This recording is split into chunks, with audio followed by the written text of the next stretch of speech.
daal di dagg impro laay def gel bi mu ngi sourire maa ngi nii taxaw booy man damay tax sa boy friend souffrir xoolal kele mu ngi takk ay verre di mu xool lii mi laay jëndi sama casquette dëpp ko à l'envers et teel sa sacoche bu dee impro maay sa boss teelu xonk raan ba bitchee si di onk man lañu fonk brothers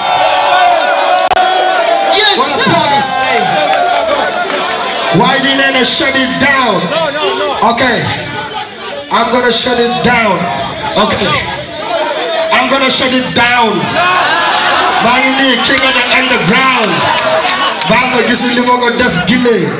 maa ngi nii freestyle boy jaxran nga may xool takkuloo ay gile.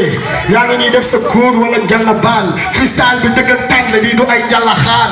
xoolal kii sol double V. man ci impro am naa ci victoire yu bëre lu ci ëpp ay double V. freestyle damay dawal amul ligne d'arrivée. xeex ku ma xeexal aka man maa bëri V. maa yéegi ni wala Balla Gaye wala ma sa jaajëf. ci li Bagdad da koy may Rastafari xam ngeen li fi jaajëf. voilà.